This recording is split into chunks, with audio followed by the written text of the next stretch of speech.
Assalamualaikum warahmatullahi wabarakatuh. Sabahul khair. Semoga anak ibu kondisinya dalam keadaan sehat, dan yang sakit semoga diberikan kesembuhan dari Allah Subhanahu wa taala. Nah, jangan lupa sholat duha ya. Ibu ingatkan terus karena berkahnya sholat duha luar biasa, apalagi ini hari Jumat. Nah, sebelum mulai kita membaca basmalah. Bismillahirrahmanirrahim. Kali ini kita belajar tema 5, muatannya IPS, pokok bahasanya mengenai peran Indonesia dalam ASEAN. Nah, untuk sumber belajarnya antum bisa melihat di bukunya di halaman 5, halaman 34, 94 dan 124. Nah, tujuan kita belajar khusus hari ini menganalisis posisi dan peran Indonesia dalam kerjasama bidang ekonomi dan politik. Kalau sosial budaya kemarin sudah ya pada buku tema sebelumnya. Nah, peran Indonesia dalam ASEAN termasuk pelopor berdirinya ASEAN yang pada tanggal 8 Agustus 1967. Masih ingat ya, 5 negara. Nah, salah satunya adalah Indonesia. Perwakilan dari Indonesia adalah ada Mali. Peran Indonesia selanjutnya adalah tempat penyelenggaraan KTT ASEAN pertama dan 19. Nah, untuk KTT pertama diselenggarakan di Bali, ini menghasilkan kesepakatan pembentukan sekretariat ASEAN di Jakarta. Nah, siapa yang menjadi sekretarisnya? Yaitu Jenderal pertama Hartono Reksodarsono. Nah, kemudian KTT ke-19. Nah, dari ke KTT ASEAN 19 ini diperoleh kesepakatan bahwa kawasan bebas senjata nuklir Asia Tenggara. Sebenarnya masih ada ya KTT ASEAN berikutnya, di mana Indonesia menjadi tempat penyelenggaraan KTT tersebut. Nah, yang ketiga, Indonesia memimpin ASEAN tahun 2004. Jadi, Indonesia menyelenggarakan beberapa pertemuan, yaitu diantaranya pertemuan tingkat Menteri ASEAN dan Forum Kawasan ASEAN. Nah, yang keempat, peresmian ASEAN Forum 2007 di Jakarta. Nah, ini diselenggarakan dalam rangka memperingati hari jadi ASEAN ke-40. Tujuannya mendukung terwujudnya Komunitas ASEAN 2015. Nah, yang berikutnya adalah SEA Games. Bagaimana peran Indonesia dalam SEA Games? Nah, Indonesia pernah menjadi tempat penyelenggaraan SEA Games sebanyak 4 kali. Banyak ya. Yang pertama tahun 1979 di Jakarta, tahun 1987 di Jakarta, 1997 Jakarta juga, kemudian 2011 di Jakarta dan Palembang. Nah, ini beberapa gambar dari acara SEA Games tersebut. Sepertinya sangat seru ya. Dan sering juga ketika pembukaan ditampilkan disiarkan langsung di televisi. Sangat meriah. Nah, kemudian adapun pengaruh penyelenggaraan SEA Games terhadap pertumbuhan ekonomi khususnya di Indonesia sebagai tuan rumah. Nah, ini banyak sekali ya, sangat banyak. Kenapa? Karena ketika kita menjadi tuan rumah, tentunya kita harus mempersiapkan segala sesuatu yang menunjang terselenggaranya acara dengan baik. Nah, itu meliputi dari sarana dan prasarana yang kita siapkan untuk yang akan berlomba. Mulai dari hotelnya, kemudian dari restorannya, kemudian tempat pertandingannya, segala hal ya, banyak sekali, karena kan dari beberapa negara akan datang berkunjung ke Indonesia. Nah, yang berkunjung bukan 1-2 orang, tapi puluhan yang berkunjung. Tentunya kita harus menyediakan hotel, tempat makannya, tempat istirahatnya, tempat olahraganya yang memadai ya. Nah, oleh karena itu, dengan adanya persiapan sarana dan prasarana tentunya memperluas kesempatan kerja, yang kemudian menambah pendapatan sektor perhotelan, pariwisata, restoran, perdagangan, souvenir, agen perjalanan. Tentunya yang datang ke sini pasti ingin bawa souvenir dari Indonesia.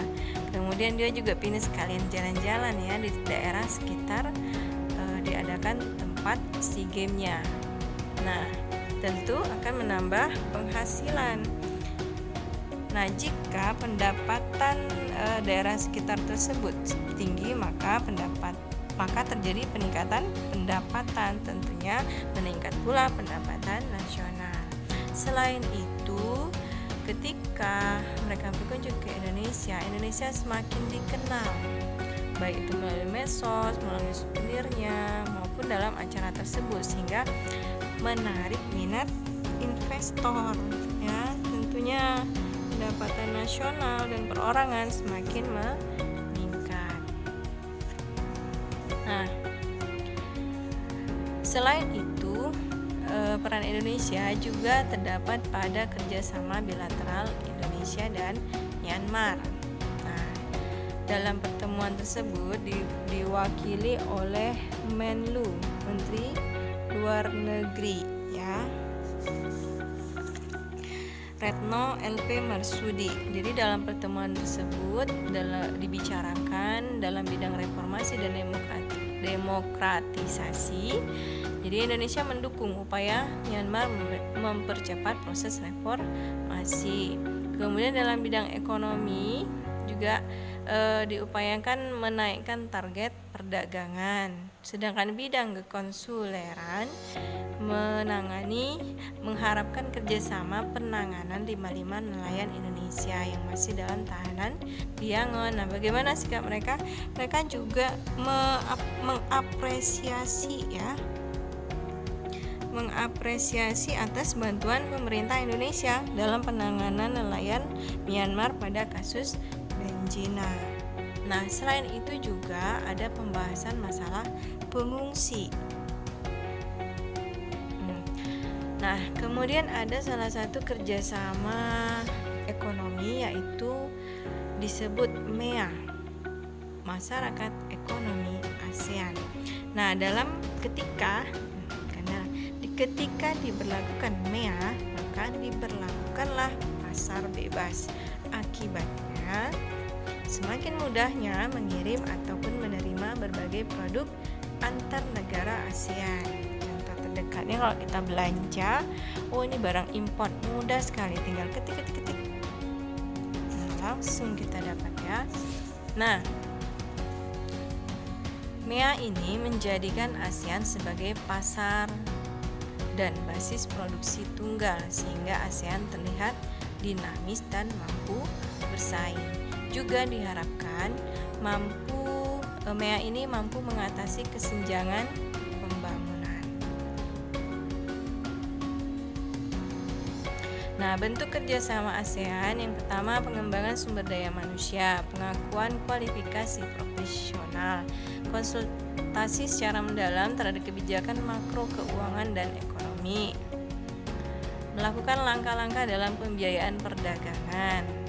Nah, meningkatkan infrastruktur, melakukan pengembangan transaksi elektronik melalui e-ASEAN, kemudian memadukan industri di seluruh wilayah ASEAN untuk mempromosikan sumber daerah, meningkatkan peran dari sektor swasta untuk membangun MEA. Nah, persiapan Indonesia menghadapi MEA ini luar biasa. Dia menghadapi ada 2 sektor yang dipersiapkan, yaitu sektor barang, industri agro ya, otomatis, elektronik, perikanan, industri berbasis karet, industri berbasis kayu dan tekstil. Sedangkan sektor jasa, transportasi udara, kesehatan, pariwisata, logistik dan teknologi teknologi informasi. Nah, langkah-langkah strategis yang disiapkan oleh Indonesia, yang pertama, penguatan daya saing ekonomi. Kedua, program Aku Cinta Indonesia. Nah, kemarin kita udah bahas ya, yaitu menggunakan produk Indonesia.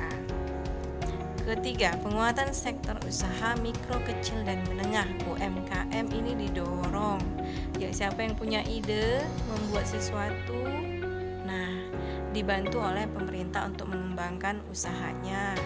Kemudian perbaikan infrastruktur, peningkatan kualitas sumber daya alam, reformasi kelembagaan dan pemerintah. Nah, banyak yang harus dipersiapkan dalam menghadapi MEA. Nah, apa yang harus kita persiapkan dalam menghadapi MEA? Belajarlah yang rajin.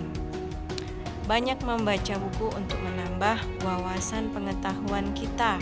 Tingkatkan keterampilan antum dalam berbagai bidang, khususnya minat bakat antum ya.